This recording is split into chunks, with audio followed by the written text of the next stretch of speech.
বাবা, কতগুলো জামা কাপড় জমেছে। আজকেই এই জামা কাপড়গুলো কেচে শেষ করতে হবে, না হলে হবেই না।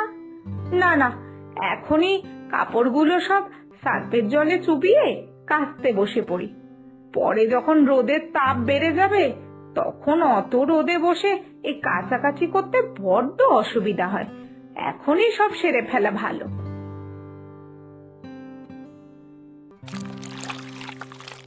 এই বৌমা, এই কি করলেটা কি?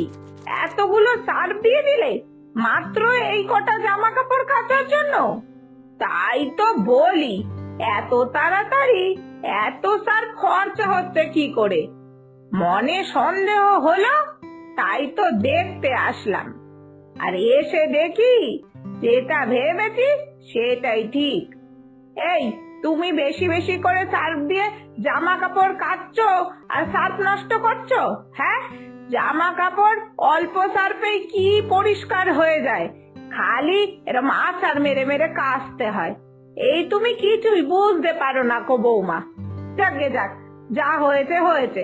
এবার থেকে আমি জামা কাপড় কাচবো।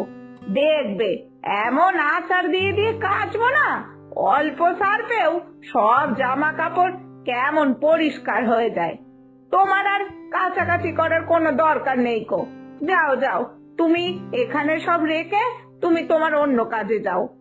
মা, আপনি এগুলো কি বলছেন নাকি? এই কটা জামা কাপড় কাচতে এইটুকু তো সার্ফ লাগবেই, না হলে জামা কাপড় পরিষ্কার হবে কি করে?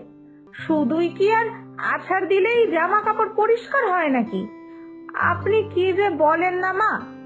আপনি বেকারই এত টাকা বাঁচানোর চেষ্টা করছেন।